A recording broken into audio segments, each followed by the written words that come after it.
Hello and welcome to episode 5 of KCC TV, our monthly magazine show for the local cycling community. Karen, what have we got coming up in episode 5? We've got a great episode again this month, Ben. First up is Me and My Bike with Lynn Hamel. We then have last month's Climb of the Month winner, followed by the first of our Climbs of the Month this month. And then we've got a session on Everesting in Kendal. Followed by our Meter Committee member piece, this month featuring Iain Childs. And we've got a great film about crit racing at Saltaire. We've got a bit of KCC news to finish, and we hope you really enjoy what is going to be a great show. First up, we've got our regular Me and My Bike feature, and this month we've got Lynn Hamel telling us about the bike that she's currently riding and also some of her achievements in the past on the bike.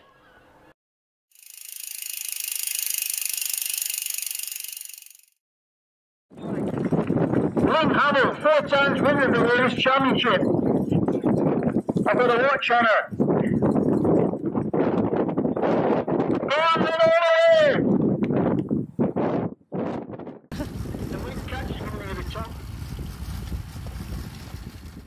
Hi, I'm Lynn Hamel, and this is the bike I'm riding now. It's a hand cycle, as I have a lower leg dystonia. More of a race frame, and although it's got a triple chain ring, it's more one I use for Saltaire circuit, and I've been doing some sessions at Tameside Disability Hub as well. 27 gears. The gears are regular gears, but they're upside down. It's great downhill.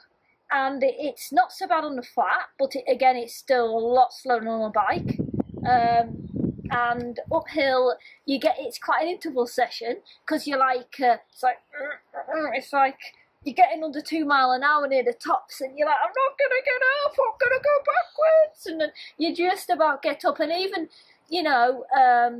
with having ridden the bike, it's really strange because a slight gradient. It just feels like a hill. It's a great workout, and it's great fun. And when I'm out, kids see it and they're like, oh, what's that? Or how does that work? Or that's cool.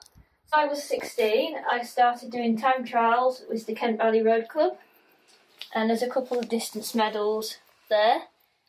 And then in my 20s, I started doing national time trials, and I raced in various teams and got some team medals and individuals, 50 being my strongest time trial distance. And then hill climbing was my 40, and I had the national hill climb women's title 4 times. I touched a bit in road racing, did a bit on the track for the pursuit, and I did the bar that Beryl Burton did and won 25 times. And so it's nice to have my name on the trophy that Beryl's got. Next, I competed in the Gran Fondo UCI age group events, road races and time trials in this country and in Italy and Denmark. And I won my time trial event at Cambridge for my age group in 2018. Hand cycling has given me a new focus. It means I can still get out and about because I've not been able to ride my bike because of this stupid foot. So yeah, it's been really good, so I can get out and about to places, and I can do a bit on the local Saltaire circuit, which is great. Cycling helps my creativity, and I come back from a ride feeling a bit more relaxed and ready to do my art. Here's the canvases that I do the cards from. They are stuck down with glue, strand by strand. And there's a couple of designs here. Now working on building my arm strength up a bit stronger, but they don't look it. Yeah, I think I've just got maybe stronger ligaments and a few more capillaries, but not much in the way of muscle that's noticeable. But definitely getting a bit stronger. Finally, I would like to thank Wheels for All for lending me this brilliant upright hand cycle, which is great for getting about locally on and a lot safer to be seen by.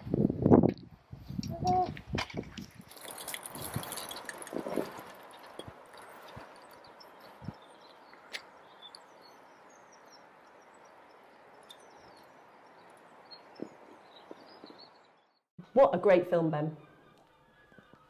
You know, I think a lot of people might be surprised at Lynn's accolades. I mean, there are some incredible achievements in there. Absolutely. I had no idea that she'd done so much. I knew she was a great cyclist, but that's quite a medal cabinet, isn't it? It is unbelievable. Yeah. And Lynn is a club member, you know, and to have that, you know, number of achievements behind her is fantastic. Yeah. I think also it shows just how lucky we are as well to have Wheels for All here in Kendal, because that is just such a great facility. And obviously, you know, you never know when you're going to need it, like Lynn, you know. So that is such a great facility. And then again, I really like the link between what we had last month in the Me and My Bike, where we talk about actually how cycling helps you just get out there and inspires your creativity. I think, you know, we all cycle for so many different reasons, but that mental stimulation is so important. Yeah, absolutely. And I think Lynn's story is quite a moving story in some ways, and I'm really grateful to Lynn for sharing that with us all, actually, because it's quite a journey that she's on at the moment. Absolutely, yeah. Talking of amazing hill climbers, though, last month we set a challenge with the Toe Top climb, and we actually set two challenges. One was just to go and ride Toe Top if you haven't done it before, and the other challenge was the Toe Top triple, 3 times up Toe Top. Now, Karen, I set this and wasn't really sure how many people were going to do it. Yeah, and each month I set this, I wasn't quite sure how many people were going to do it. And each month, loads of people go and do it. Yeah. I think there were around 25 people actually did the triple. Whoa. So we have got, first of all the names in a hat. What is it again? By popular demand, back is a sloth helmet. It's sloth been on its helmet. travels, but it's back. Yes, so we have all the names in the sloth helmet of people that did the triple, and Karen is going to pull out a winner right now. KCC bobble hat. Let's have a look. Are we allowed to have same person win a second time, or should we put that back in?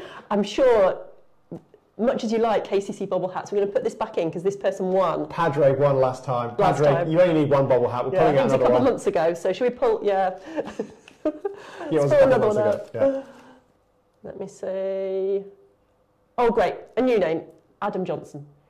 Congratulations, well done, Adam. Well done. And Adam features actually later in this episode. Oh yeah, he does, doesn't he? Yeah. So then we've got, Karen, in the cycling mug. There's actually more names in here. This is everyone that rode Toe Top. So let's see who we've got for another bobble hat. Wonderful.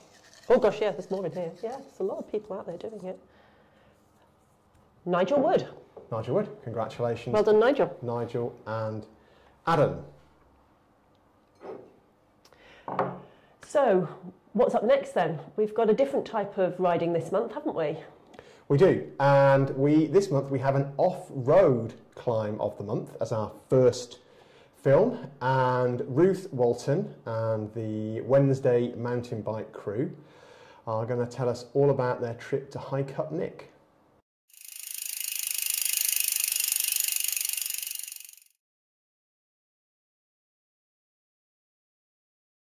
Hi, I'm Ruth Walton, a KCC member for about 5 years, I think. I'm a mountain biker, road cyclist, graveller and occasional tourer. The climb of the month from me is Hike Up Nick, which rises from Dufton in the Eden Valley. I went there a couple of years ago on what turned out to be a horrible day, but I didn't see any views, but I saw enough to know I wanted to go back. I did this a few weeks ago with Joe Larty and Christine Nelson. We had a fantastic day out, went over to Cowgreen Reservoir in Teesdale and back. Recklessly, I thought that I might propose this as KCC Climb of the Month. So perhaps even more recklessly, I enlisted the skills and expertise and star quality of the Wednesday mountain bikers. So here we are. We have Dave Walton, reliving a youthful visit to Hike Up Nick, Steve Donson, who wants to be a video star, Richard Ingham, our GoPro pilot and cycling advocate, Chris Packman, the KCC mountain bike officer, Eleanor Barlow, my Wednesday MTB co-conspirator. We have Val and Phil, formidable mountain bikers. We have Mark, my Gen Ride buddy, and we have Dave Martin, always up for a challenge. The route starts with a bit of tarmac, just a short distance out of Dufton, and we turn left to follow the Pennine Way. After about a mile or so, we say goodbye to the tarmac when we get to the signpost. We don't see any tarmac then until our return. So the climb starts quite gradually. At the bottom end it's mainly gravel, there's some cobbly track, but generally fairly easy going, a bit hard on the legs, but nothing too challenging from a mountain biking point of view. After the gate, if you dodge the shooting, the terrain gets more interesting, and although still on the climb there's quite a lot of undulations, as you can see from some of these pictures, the spectacular views also start to emerge here when you can get a chance to have a look. And here, from the GoPro of our friend Richard, you can get a bit of an insight into the terrain. Oof, hike up, Nick.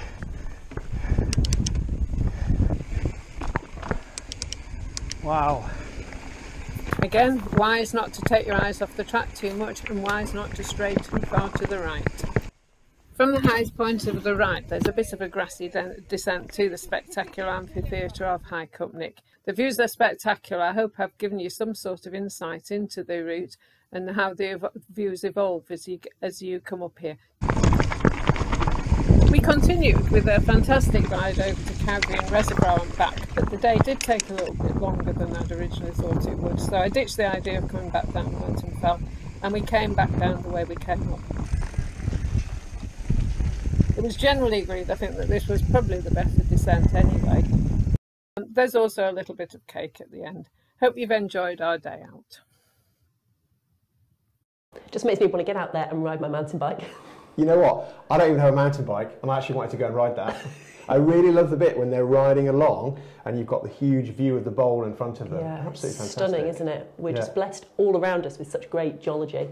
I think that's a bit like a geology field trip, that ride. Yeah, and it was great to get a bit of an insight into the Wednesday off-road group that ride really regularly, and nice to see a bit more of what they do. Yeah, and of course, generally we're trying to get a bit more off-road going within the club, and I know there's now weekend rides as well. So yeah, so Chris Packman, who was in that film, is running some monthly off-road rides, so if you're interested, you can see more details on the Facebook page. Not everyone can make a Wednesday, unfortunately. So, following that off-road climb, we now have a piece all about climbing hills on the road. And Rory Black tells us all about the Greyhound and an Everesting attempt he did in Kendal.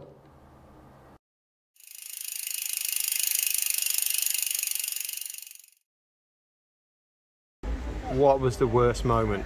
The worst moment was on rep 50 when I threw up. I was on cheese and pickle sandwiches.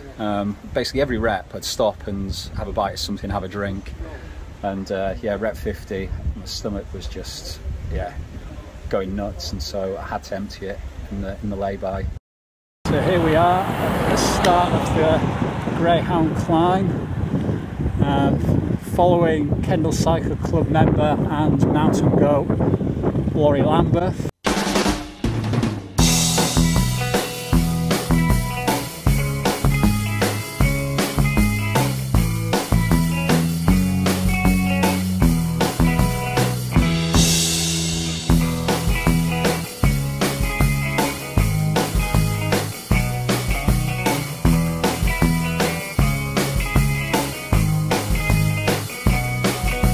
This month's Climb in the Month is the Sedbergh Road, also known as the Greyhound. It's my favourite climb just because of the convenience. It's pretty much central for Kendal, so wherever you live in Kendal, it's pretty straightforward to get to.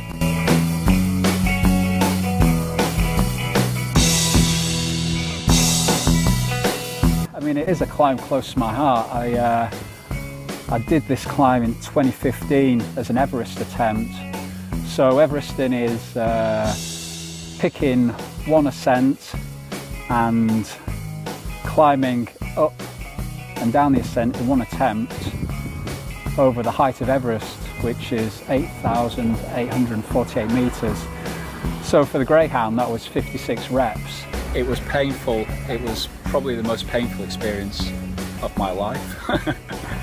It was just, yeah. I mean, obviously, doing 56 reps of the Greyhound is never going to be a pleasant experience. But yeah, it was brutal, to say the least. And my name is forevermore on the Everesting website.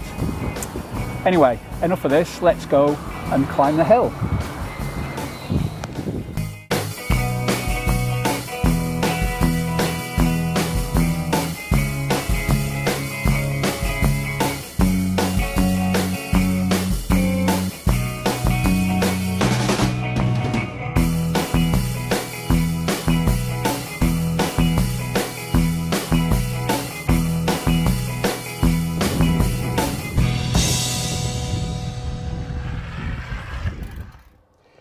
Karen, have you ever thrown up a cheese and pickle sandwich? I would do if I even attempted to do that. Absolute respect, Rory. That was awesome. I don't know how you did that. I'm now quite worried about Climb of the Month, Ben, because you haven't mentioned what it is, and I'm sure there's a lot of people now thinking there is no way I am going up and down the Greyhound until I chuck up my cheese and pickle sandwiches. Well, Karen, 56 times up the Greyhound and Everesting is quite a lot. We don't live in the Himalaya. No. We live in the Lake District. And you know what the highest mountain is in the Lake District? Scafell? It is Scafell Pike.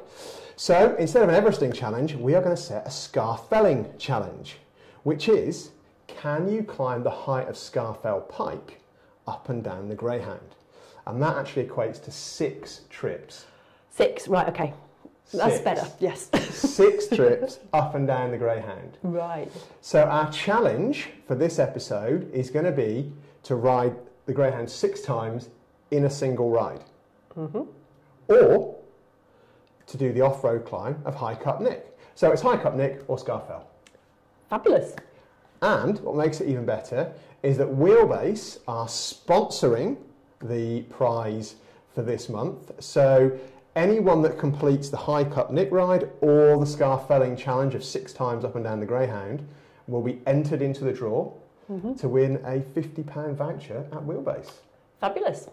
Thank you, Wheelbase. Thank you, Wheelbase. And as ever, it's all about completing the challenge. It doesn't matter how long it takes you. If you complete the challenge, you're in the draw. And it's worth saying we've got a slightly longer time period to do this because there are 2 challenges. Yes. We're taking a month off in August, so our next episode will be in October, so there's a bit of a longer time to go and do those 6, which sort of got me thinking that some people might want to do more than 6 over the 2 months. Over the 2 months, yes. So. And I was wondering, well, maybe there might be some people who would want to do the Everesting over 2 months. So 56 times up the Greyhound in 2 months. Yeah. Almost sounds achievable. Now, I'll just say, I'm sure no one's going to do it, which means probably next episode we'll be looking at a list of people that did it. Yes, yes. We'll see what happens. We'll see what happens. Okay, next up, we've got Meet a Committee Member. And this month we're going to be learning more about Iain Childs, who I'm sure many of you will know was our former chair of the club and is also one of the coaches.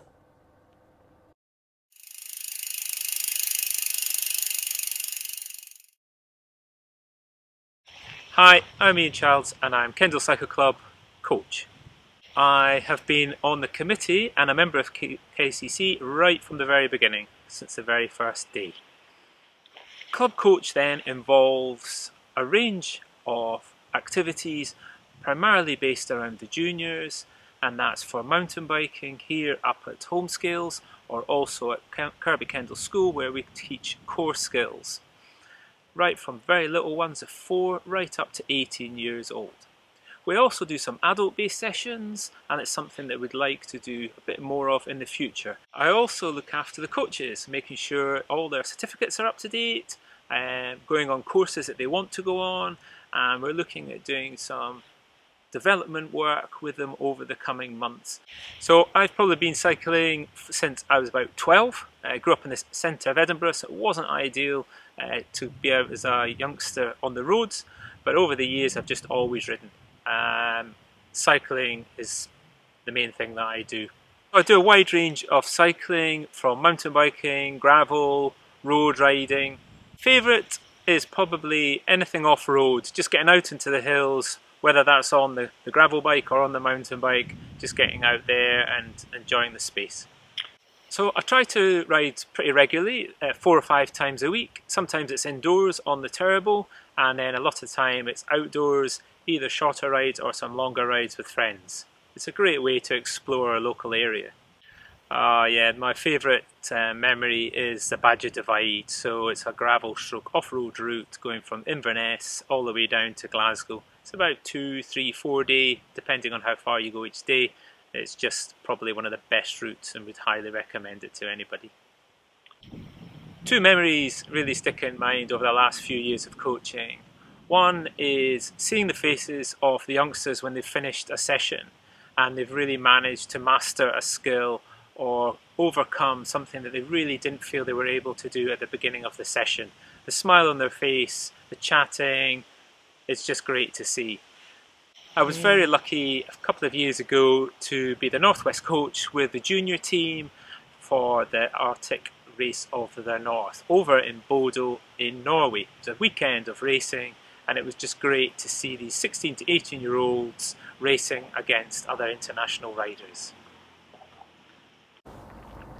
Thanks Iain for sharing a bit more about yourself and about what you do in the club, and I think really have to recognise that Iain has made some amazing contributions to the club as one of the founders of the club. Yeah, thanks Iain. Next up, we've got a great film all about crit racing, and I have to admit, Ben, I didn't know what it was. I sometimes see it mentioned that there's these races going on at Saltaire. I had no idea what it was. So this film is hopefully going to educate me. Yeah, Tim Price went down to Saltaire and he's going to tell us all about it.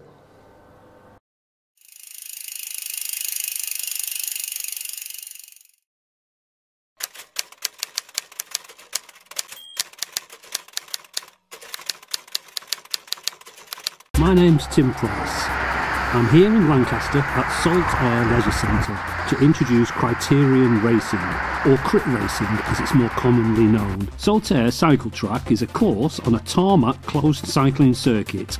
Riders start at the path that bisects the circuit and travel in a westerly direction to encircle the track anti-clockwise. Each lap is 0.8 miles long.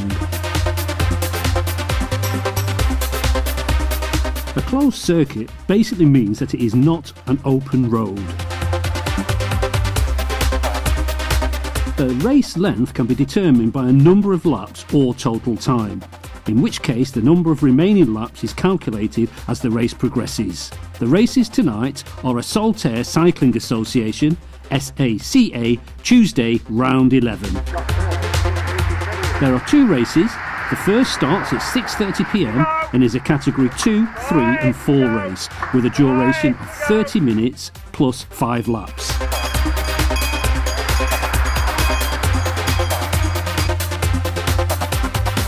The second race at 7:30 p.m. is a veterans any category race with a duration of 45 minutes plus 5 laps. My name's Adam Johnson and I ride at the Kendal Cycle Club. I'm here tonight because I'm taking part in one of the crit races. So I'm riding in the later race at 7:30 in the veterans category. Hello, and what's your name? Andy Walton. Hello Andy Walton, how are you? Nervous. I've raced here a couple of times before in the past, so in 2019 I did a few races both here and at Carlisle and absolutely love the buzz of racing, you can't beat it. Are you here for the crit racing? I am, I hope. Have you ever done it before? Never.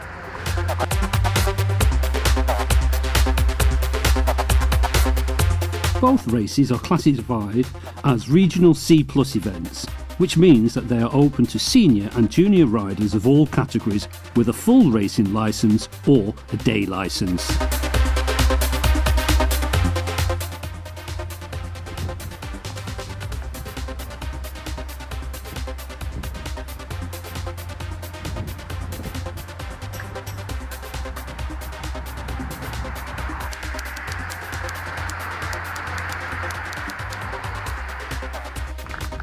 Elite category. Any senior licence holder who has gained 300 points during the previous season whilst holding an elite or first category licence. Junior riders are not eligible for elite licences. First category.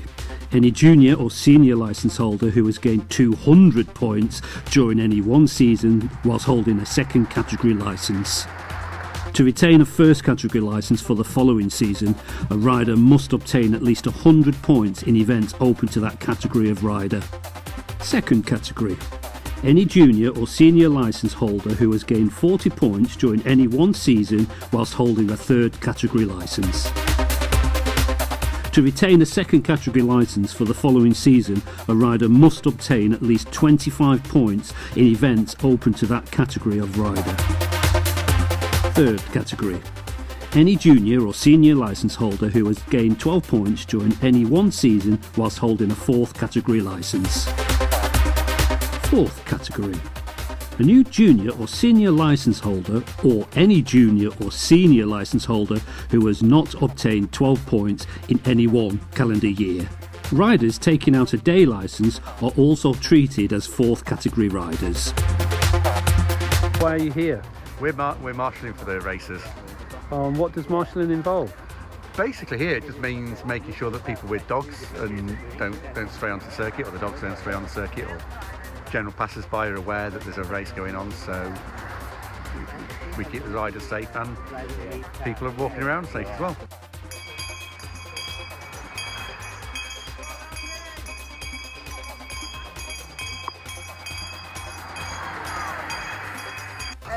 How was that, mate?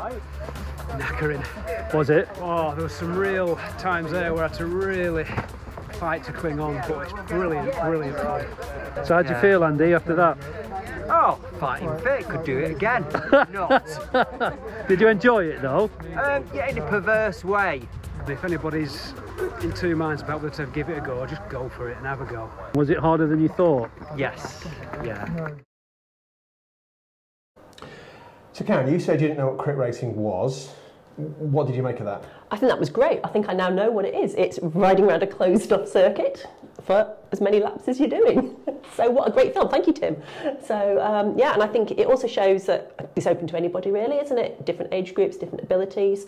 And am I right in thinking you can just turn up on the day? You don't need to apply for these licences in advance if you are sort of at the beginner level? Yeah, I think that's the case. And there are also women's crit races as well. So we saw a men's one there, but there's also women's ones as well. Oh, right, okay. So, that's good to know, so yeah. women can take part too. And we're actually quite lucky because it's not far now, especially now that new road's gone in round the top of Lancaster. It's much quicker to get to Saltaire. So, yeah, excellent. And they're on, we better just confirm, throughout the summer? Yeah, throughout the summer on a regular basis. Brilliant. Absolutely. Just check out the Saltaire website, I guess. Yeah, fabulous. KCC News. So we have a couple of items of news, the first of which is very exciting, and many of you will know that our Saturday club ride is now back to a mass start. It was start of March, maybe 18 months ago that we stopped it, I think, because of COVID. So we're now back to 9:30 a.m. start with all the club meeting all at once, which is quite incredible. At the Leisure Centre? At the Leisure Centre, as we did before COVID. Fabulous. It's been such a long time coming, hasn't it? Yeah, absolutely. Yeah. What about the coffee stops? Are they still on? So at the moment, the brewery aren't able to accommodate us, but we are, of course, hopeful that that will restart. But for now, we're just waiting until it's the right time. Right. But there's nothing stopping individual groups going off and just stopping at a cafe which is what lots are doing. And having as much cake as you can eat. Yes. Excellent. I think that's everything, isn't it? It is. The final thing to say is that we've mentioned that we're taking a break from filming and production in August. So there won't be an episode in September. So we will be back in October. Excellent. Giving people plenty of time to try our 2 challenges. And also maybe to do a little bit of filming while they're away, because I know a lot of people are going to be away over the next couple of months. So if you've got any great rides that you're doing, any exciting places, don't forget short videos or some photos, and hopefully we can inspire other people to get out there and ride those routes. And as ever, if you'd like to get involved with KCC TV and contribute with any ideas, then please get in touch. tv@kendal.cc. And I think it's time to say thank you to everybody who's contributed to this episode. So a big thank you to Lynn Hamel and Rory Black. Ruth Walton and the Wednesday mountain bike crew. Iain Childs and Tim Price and Adam and Andy, who were kindly interviewed at the Crit Racing. Thanks to Wheelbase for sponsoring the prize for this month's challenge, and to Pete Aylward for his production, and to Paul Bowsden at MapDeck for his technical support. So, I think that's all for this month. It is. We'll see you next month. Thanks, Karen. Thanks, Ben.